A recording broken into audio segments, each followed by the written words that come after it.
Paano pong palalambutin ang pusong sintigas ng bato? Paano mo ididilat ang mata kung isinilang siyang bulag? May sinabi nga po sa John, ito po, ayan, buhat sa pasimula ng sanlibutan ay wala pang nakapagpadilat ng mata ng taong ipinanganak na bulag. So paano mo ipapaunawa sa tao isang bagay na sasabihin mo kung ayaw ka naman niyang pakinggan at ayaw niyang makinig? Madaling tanggapin na kaya, mga kapatid, madaling tanggapin na kaya hindi marinig ang sinasabi mo dahil ang kausap mo ibingi. Pero paano mo unawain yung tao na mayroon namang pandinig pero ayaw makinig? At hindi lang po yon ang masakit. Wala po siyang gustong pakinggan.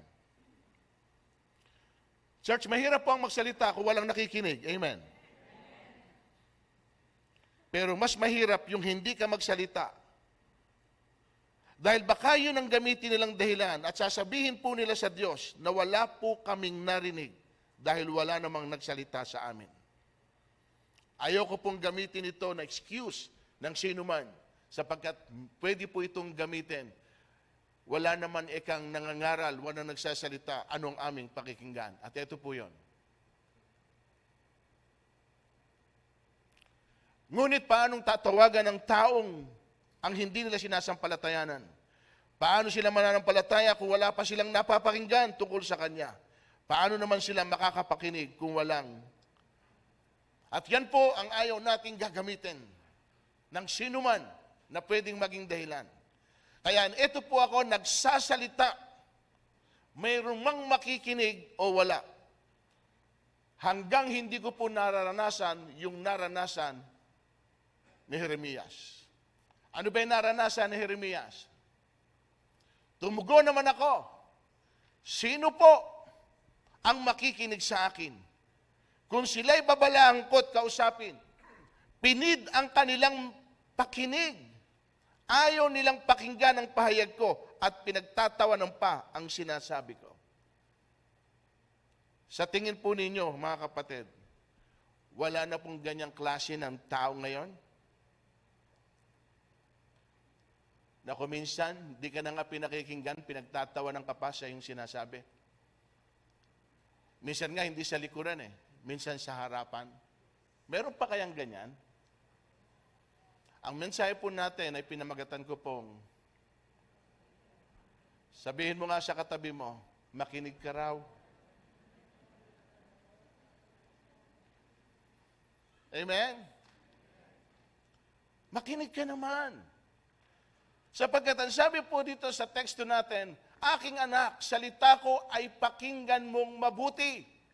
Pakinig mo ay ikiling sa aking sinasabi. Huwag itong pabayaang mawala sa paningin. Sa puso mo ay iukit na mabuti at malalim. Yan po ay nasa Proverbs 4:20 and 21.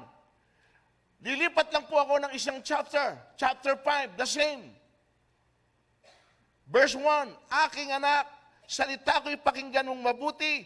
Pakinig mo ay ikiling sa aking sinasabi. Sa gayon magagawa mo ang mabuting pagpapasya at ang bawat sasabihin mo ay kaalaman ang ibabadya. Sinabi ko po sa inyo sa ilang pagkakataon, mga kapatid, na kapag ka ang salita ay paulit-ulit na sinasabi, ito'y mahalaga. Amen. At ito po ay paalala sa atin ng Diyos. Sabi niya, aking anak, salita ko'y pakinggan nyo. Huwag niyong hayaang mawala ito sa inyo. Huwag niyong babaluwalain ito. Yan po yung gustong ipabot sa atin dito ng atin pong Panginoon. Bakit? Dahil marami po ang hindi rito nagpapahalaga.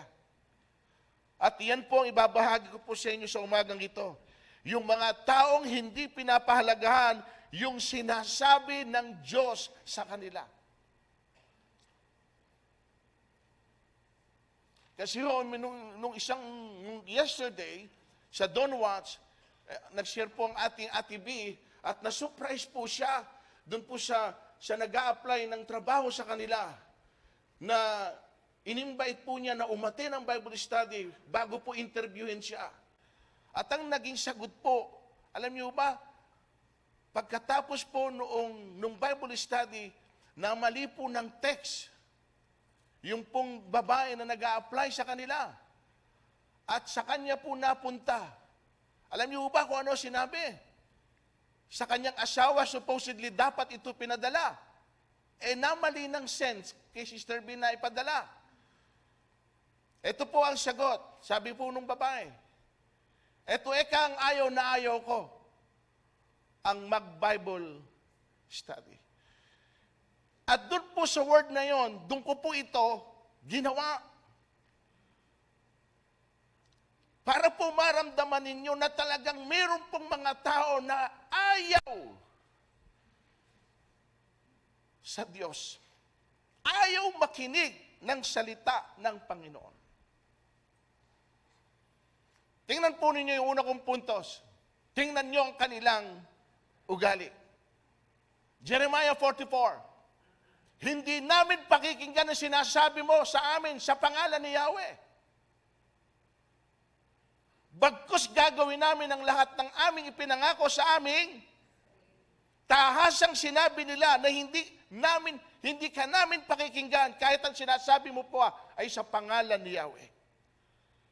Bakit po gano'n ang pananalita po nila? Kasi buo na sa isip nila, maging sa sarili nila, kung ano yung gusto nilang gawin at iyon ang kanilang susundin. At tingnan nyo yung pong mga taong ito.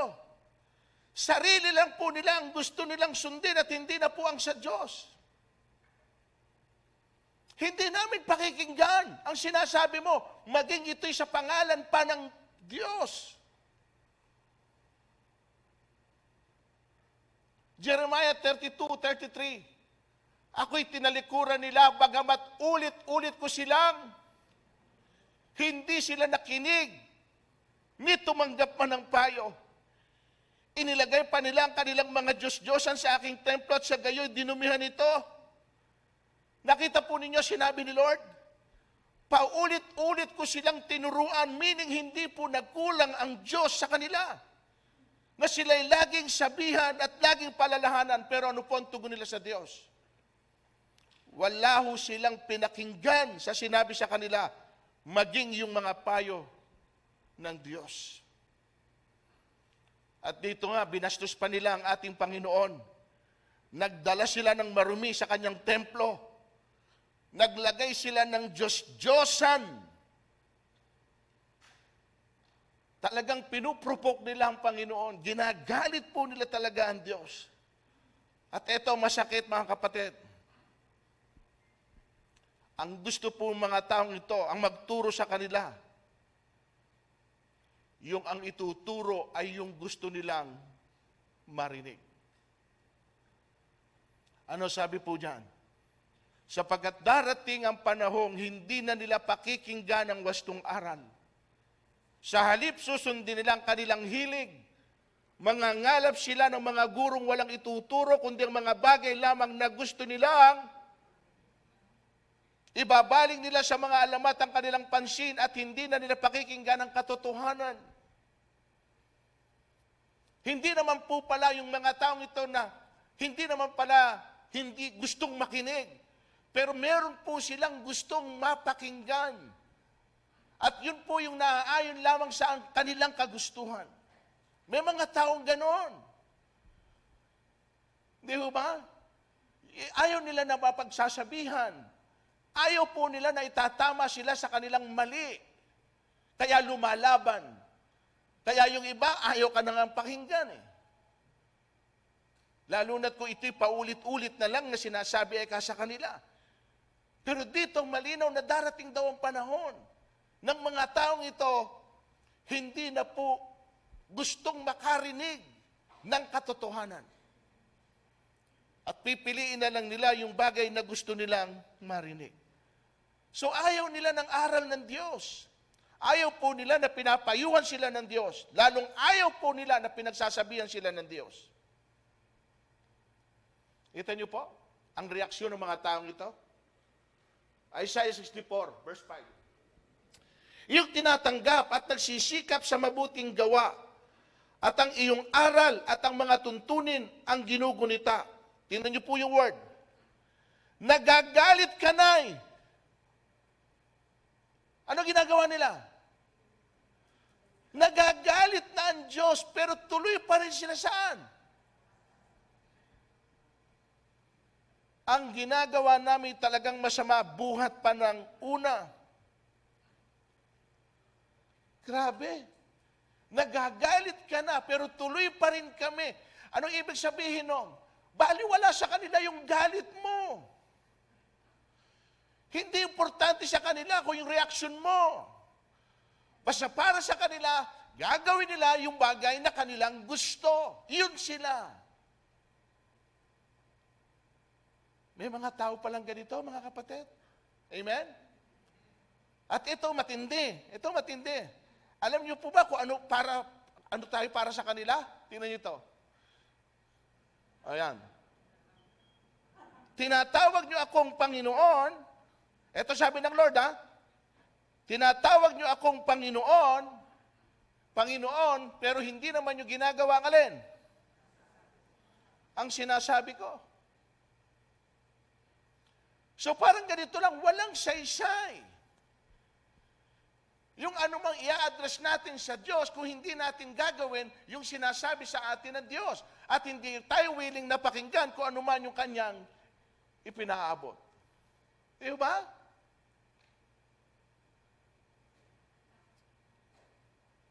Ezekiel, tingnan nyo. 33:32.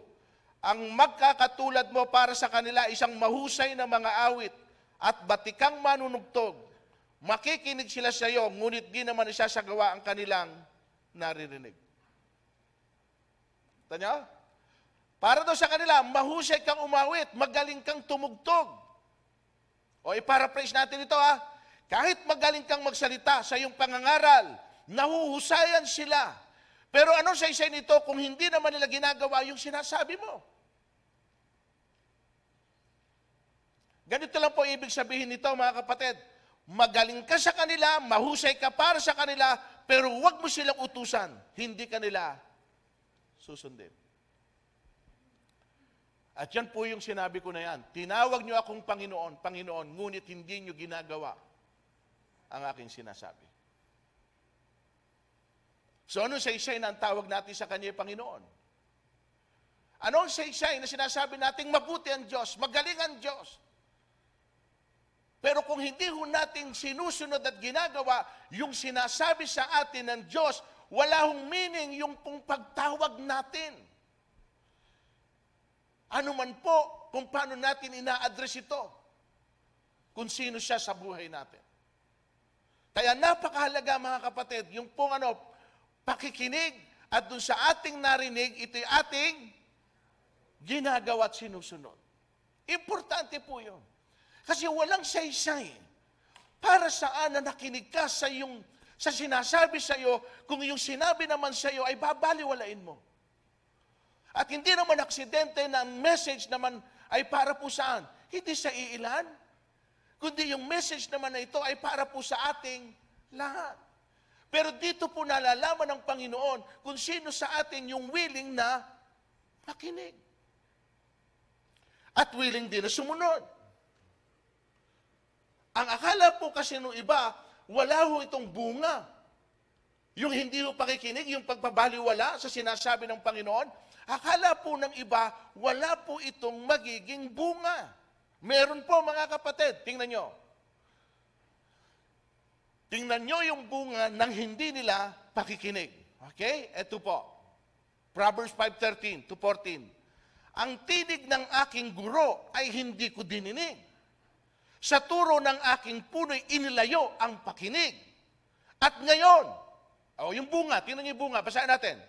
At ngayon, narito ang abakong ni hindi na pinapansin, wala ng kwenta sa lipunan. Nawala na rin po na sa isa ang maging buhay niya. Wala ng kwenta. Wala nang pumapansin, mga kapatid. Yun yung bunga. Kapag hindi ho natin pinakikinggan yung sinasabi sa atin ng ating Panginoon. Ito pa, tingnan nyo, Jeremiah. Kaya't si Yahweh ay humirang ng mga bantay upang marinig ng Israel ang tunog ng kanilang trumpeta. Ngunit sabi nila, again, ano sabi? Hindi na naman nila pakikinggan. Ito yung bunga ng hindi nila pakikinig. Dahil dito, ano po yung word na yun? Kinan yung word, dahil dito. Dahil hindi nyo pinakinggan yung gusto kong ipaabot sa inyo, eto ang naghihintay sa inyo. Ano sabi ron? Makinig kayo mga bansa nang malaman ninyo ang mangyayari sa sarili kong bayan. Makinig kayo. Ipakikita ko sa inyo yung bunga ng kanilang pagsuway. Yung hindi nila pakikinig sa akin. Ito po, verse 19. Makinig ang buong sanlibutan. May panawagan ha. Makinig ang buong bansa. Makinig ang buong sanlibutan. Ang mga taong ito'y mapapahamak at iyon.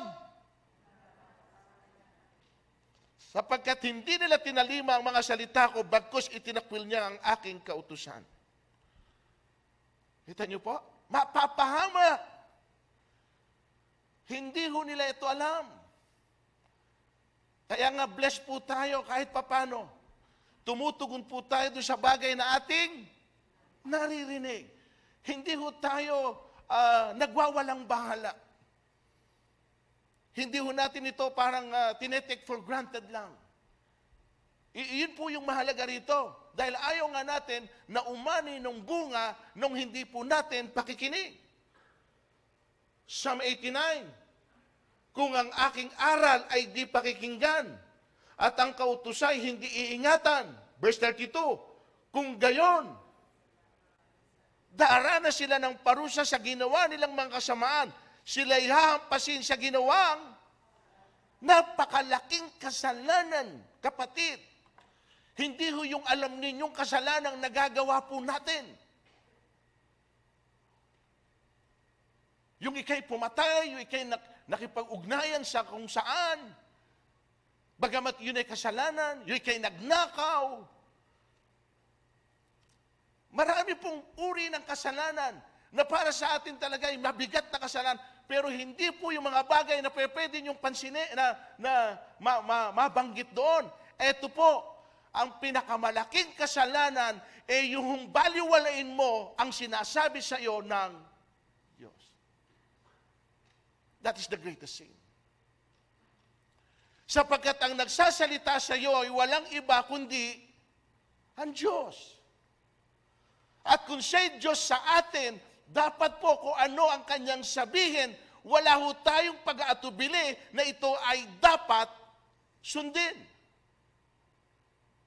Kahit po pumapabor pa o hindi pumapabor dun sa kalooban po natin, as long na ito po ang pangungusap niya sa atin, kailangan po nating gawin. Why? Because He is God. Kasi hindi naman po lahat ng sinasabi sa atin ng Panginoon, minsan ay pumapabor sa atin. Amen? Minsan nga, mas madalas lumalaban yung loob natin. Pero it doesn't mean na lumalaban ang loob mo ay hindi mo dapat gawin ito.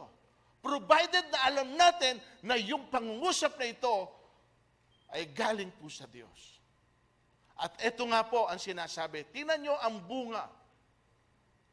At ayaw po nating maranasan yung pong mga nangyayari sa kanila, bunga po ng atin pong pagsuway at pagbabaliwala sa sinasabi po sa atin ng atin pong Diyos. Iyon yung consequence. At ito po, medyo mahaba lang, pero napakaganda nito. Sa Proverbs 1:24. Patuloy nga itong akin sa inyo'y panawagan. Ngunit hindi nyo pinapansin. Pati aking mga kaway. Winalang bahala nyo ang aking mga payo. Winalang bahala nyo ang mga payo ko. Ayaw nyong bigyang pansin pag gunita ko sa inyo. Dahil dito kayo'y aking, kapag kayo napahamak, nasadlak sa kaguluhan. Kapag kayo ay hinampas ng bagyo nitong buhay, dinatna ng kahirapan, ipo-ipo ang larawan. at kung datnan kayo ng hapis at dalamhati pag-itingan. Verse 28, sa araw na yon, di ko pakikinggan ang inyong panawagan, hahanapin niyo ako, ngunit hindi niyo. Verse 29, pagkat itong karunungan ay di niyo minahal, kaya ay di natakot na may lakip na paggalang. Verse 30, inyo pangang tinanggihan, tinapong parang dumi itong paalala ko, kaya iyong aanihin ang alin?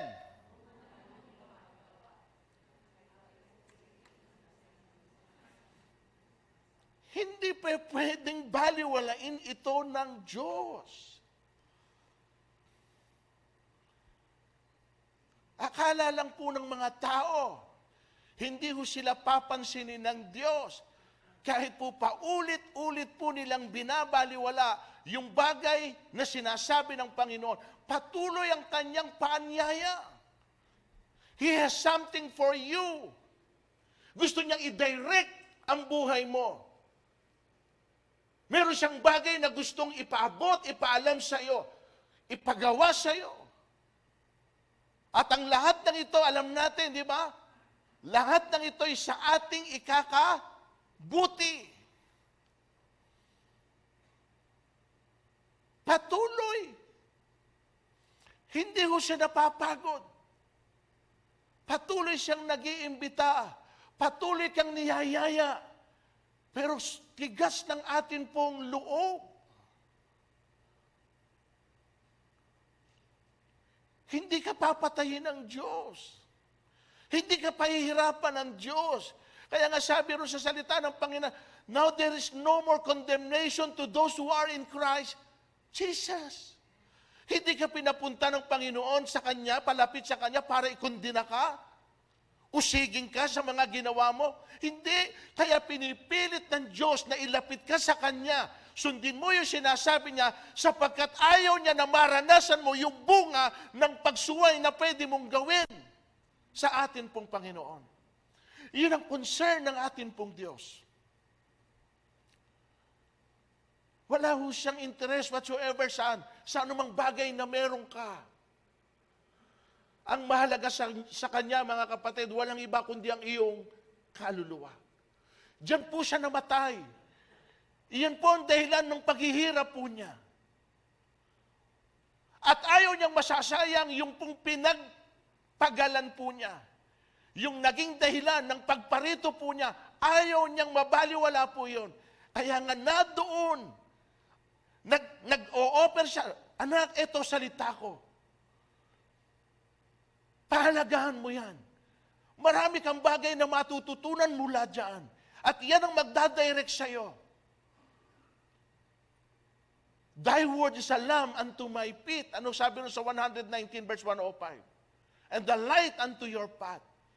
Siyang tanglaw sa iyong daraanan. Hindi ka mapapahama. Amen po ba, mga kapatid? So yun po yung bunga nang hindi natin po pakikinig. Kung hindi man, halimbawa mga kapatid, hindi man natin nararanasan pa yung mga bagay na binanggit ko, na binasa natin dito, na nangyari sa kanila, hindi nangangahulugan na hindi rin po natin ito dadanasin. Kung patuloy po natin itong gagawin at babaliwalain yung mga bagay na sinasabi niya sa atin. Kasi tingnan niyo po ito, mga kapatid. Simple-simple lang. Kaya ka pumaparito dahil gusto mong makinig. Pero pipiliin mo lang ba yung gusto mong marinig? Na pumapabor lang sa'yo? At kapag ka hindi na pabor sa'yo, tatakpan mo na ang tenga mo dahil irritating na ito sa'yo? Hindi ho ganun. Kailangan po, Lord, kung kayo ang nangungusap, gawin mo po itong makabuluhan sa akin. Kung ako directly ang kinakausap mo, magpakilala ka sa akin, Panginoon, magpakilala ka sa akin. Gawin mong buhay yung salitang ito na ipinaabot mo sa akin ngayon. Gawin mo. O ngayon, ano naman ang dapat maging tugon mo? Hahakbang ako, Panginoon, kung ito sinasabi mo. Hindi madali para sa akin, pero kung kayo ang nag-uutos nito. Sa tingin nyo, mga kapatid, madali yung pagsunod na ginawa ni Jesus ayon sa kalooban ng kanyang Ama, na alam niya na yung pagparito niya ang naghihintay sa kanya kamatayan? Alam niya kung ano po yung dadanasin niya ng pagparito niya, bunga ng kanyang pagsunod. Kaya nga, hindi mo ba, may word siya nung nasa Garden of Gethsemane siya? Ano sabi niya ron? Nung haharapin na niya yung matinding pagsubok. Di ba sabi niya, Father, if it is possible, kung maaari lang, take this cup away from me. Ano yung cup na yon? Yung pong cup ng pagdurusa. Cup ng kapigatian. Yun na po yun, haharap na siya sa kamatayan. Alam niya po ito long before. Na iyon po ang naghihintay sa kanya rito sa daigdig na ito.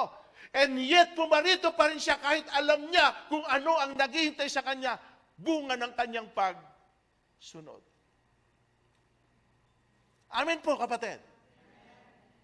So likewise, tayo nga, hindi pa natin alam kung ano yung bunga.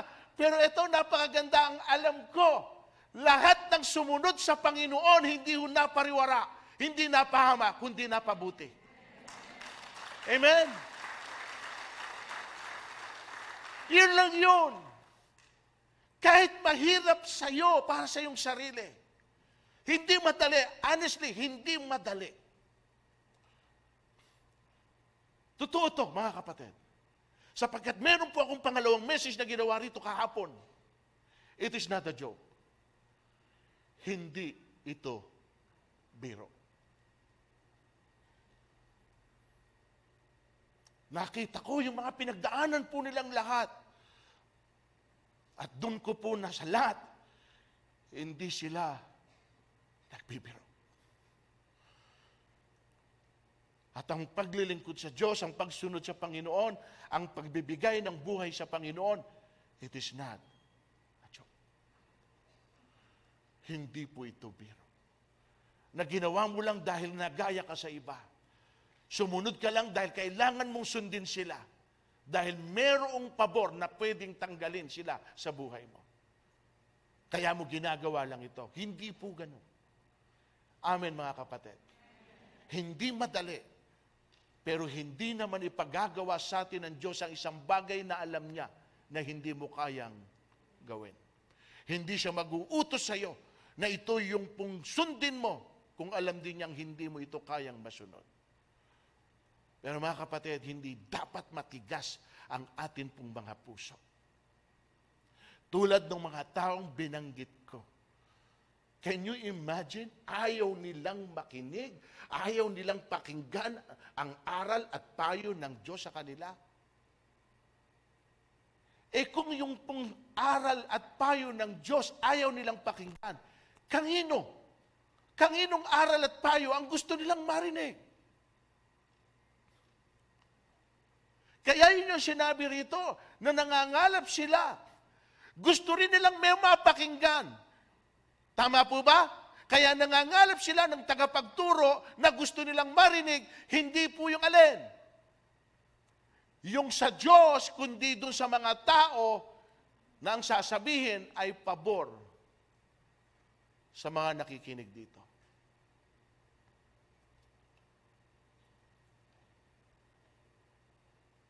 Masakit ba katotohanan, church? The truth hurts? Masakit, di ba? Pero ano sabi sa katotohanan? The truth will set you. Yun din. Masakit yung totoo. Pero kung itong totoo nito, magpapalaya sa kalagayan mo, madali lang naman simple lang naman masaktan for a while. Masakit at first. Hindi madali at first. Pero kapag nagagawa mo na yung isang bagay, at dahil nga ito'y pagsunod sa kalooban ng Diyos, kapatid, doon mo makikita kung ano yung plano ng Panginoon sa atin. Amen po. And this is my third point, and this is the last. tingnan naman po ninyo yung bunga ng kanilang pakikinig. Ngunit, ang makinig sa akin, ano promise?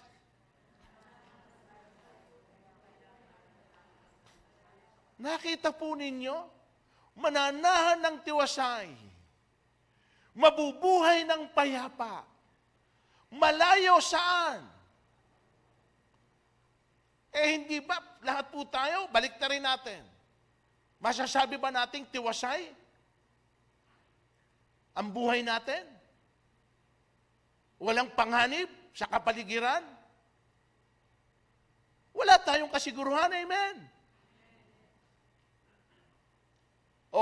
Masasabi ba natin ang buhay natin ay payapa? Hindi rin. Hindi ba mostly lahat po tayo nabuhay saan? Sa takot. Hindi ba? Kaya marami pa rin tayong miyembro na hanggang ngayon ay hindi pa rin po nakakasamba. Hindi pumupunta sa church bagamat ilang buwan na tayong open. Bakit? Nananaig pa rin sa kanilang alin. Tinarespeto natin yon. Pero napakahirap, mga kapatid, na tayo po ay nabubuhay na puno ng takot. Takot saan? Takot sa pwedeng mangyari. Takot sa kakahinatnan ng mga bagay na ating ginagawa. Marami na naghihintay na pwedeng magsanhi sa atin ng takot. Pero ayoko namang mabuhay na puno ng, sa halip na takot, dapat mabuhay tayo na puno ng pagtitiwala. Amen, mga kapatid? So kaya sabi niya rito, ang nakikinig sa akin, ang nakikinig. Ito ang pwede kong gawin. Mananahan kayo ng tiwasay, mabubuhay kayo ng payapa, malayo kayo sa anumang katakutan. At kung ganito po ang nararanasan natin, definitely payapa po ang atin pong buhay. Amen? And here is my conclusion. Dahil po sa lahat ng nakita po natin dito, ito ang sinabi ng Panginoon, ngunit ang makinig sa akin. Condition pa ito. Ngunit. Pero tingnan niyo yung conclusion natin. May mga tao talagang sadyang ayaw sa Diyos. Nagsasalita ako sa kanila sa pamamagitan ng talinhaga. Hindi na plain ang word ng Panginoon. Parabolic na. Parabolic, napakahirap unawain. Sabi niya, sapagkat tumitingin sila, hindi na nakakakita. Nakikinig, ngunit hindi nakakarinig, ni nakakaunawa. Saan kayo nakakita ng gano'n? Nakikinig, pero hindi nakakarinig. Hindi nakakaunawa. Bakit kaya? Wala silang kakayahan na unawain yung kanilang naririnig? Meron siguro. Pero ayaw lang po nilang unawain. Ayaw lang nilang intindihin. Kaya sa verse 14, natutupad niya sa kanila ang hula ni Isaiah na nagsasabi, makinig man kayo ng makinig, hindi na kayo makakaunawa. At tumingin man kayo ng tumingin, hindi kayo makakakita. Bakit?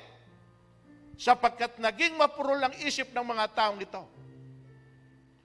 Mahirap nang makarinig ang kanilang mga tenga at ipinikit nila ang kanilang mga mata. Deliberately ba? Ha, mga kapatid? Ipinikit nila, sinadya, hindi. Kinakausap ko po kayo. Ipinikit, sinadya, hindi. Bakit ipinikit?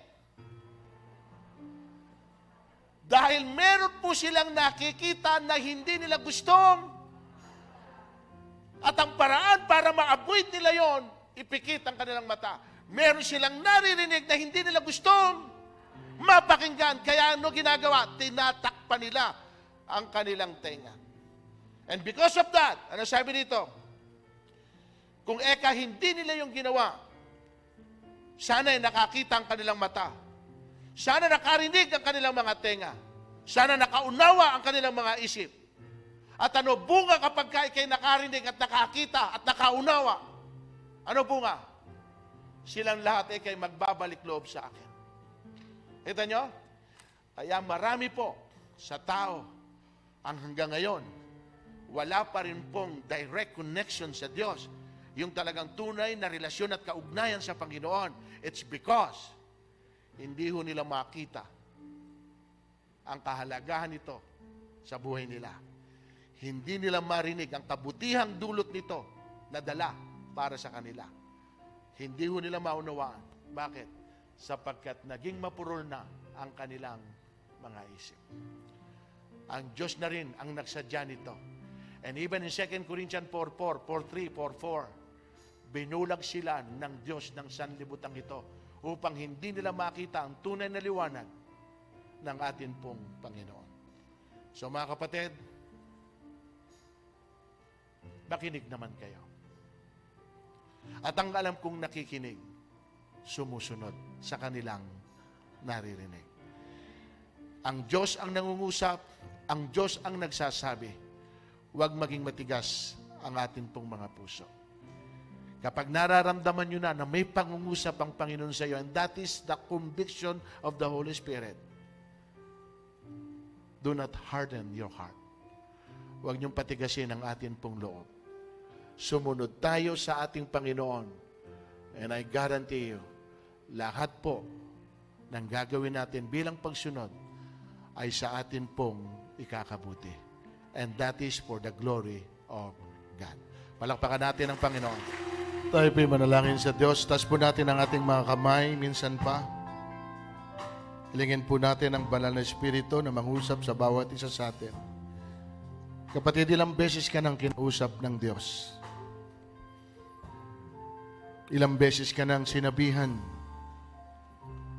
ng atin pong Panginoon?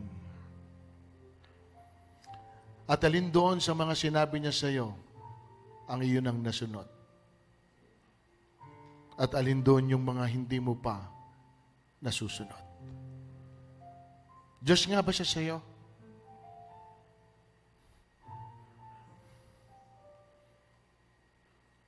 Lahat ba ng sinasabi niya sa iyo ay para sa kakabuti mo?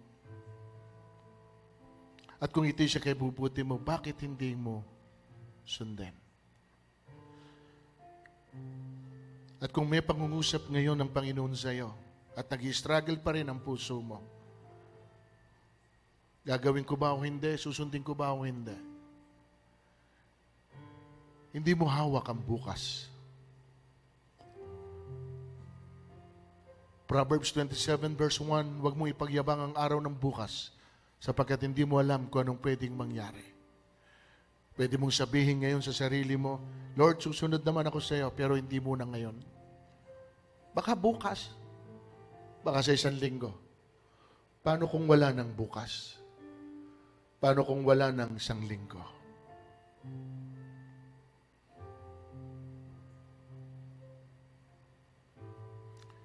Hindi sa lahat ng pagkakataon hawak mo. At hindi lahat ng mangyayari sa buhay mo dahil yun ang gusto mo. Ang maganda na maganap sa buhay mo dahil yun ang gusto ng Diyos para sa iyo. At hindi yun ang dahil gusto natin na mangyari sa buhay natin. May isang Diyos na nakakaalam ng lahat ng bagay. Alam niya kung ano ang mangyayari sa bukas. Kaya kanya inaalalayan, kaya kanya pinapayuhan, kaya kanya ginagabayan. Isa lang ang hangarin ng Diyos, yung hindi ka mapariwara, hindi ka mapahamak. Sumunod ka lang sa sinasabi niya sa iyo at makikita mo kung anong bunga ng pagsunod mo. At doon mo masasabing tama ang Diyos sa lahat ng kanyang ginagawa. Panginoon, sama-sama kaming mga anak mo. Marami kaming pagkukulang sa iyo. Marami kang pangungusap na ipinaabot sa bawat isa sa amin. Pero hindi po lahat ng yon nasunod namin. Hindi po lahat ng yon nalakaran po namin. Meron po kaming doubt pa rin sa amin pong sarili. Hindi pa rin lubos ang amin pong pagtitiwala na naibibigay sa iyo. Bagamat alam namin sa isip namin, sa puso namin, na kayo ang Diyos namin. Tulungan mo kami sa areang ito, Panginoon. Gusto po namin masunod kayo 100%. Kung ano man yung bagay na sinasabi mo sa amin. Kung kinakausap mo kami sa area na ito, Lord, tutugon po kami. Kung meron ka pinagagawa sa amin, gagawin po namin dahil kayo ang nagutos nito sa amin. Walang hindi po kami gagawin, Panginoon. Gaya po nung inawit po namin, lahat po ng aming buhay ay iaalay po namin sa inyo. Magwika ka, dakilang Diyos. Mag-utos ka, magsabi ka, Panginoon. At anuman ito, Panginoon o God, at alam namin sa inyo nang galing, wala po kami, Panginoong pagtutol, lahat po kami ay susunod sa inyo. Salamat po sa umagang ito. Lord, ayaw namin na abutan mo kami na hindi kami nakahakbang ayon po, Panginoon o God, sa ninanais mo. Magawa po namin ito sa habag at tulong ng Santo Espiritu. Makalaya kami, Panginoon, kung saan man kami, Panginoon, sa sandaling ito ay napapaalipin. Salamat po, dakilang Diyos. Maghari ka sa buhay ng iyong mga anak. Maghari ka, Panginoon, sa bawat isa po sa amin. Pinupuri ka namin at dinadakila. Ito po amin sa dalangin sa pangalan ni Jesus. Amen and amen.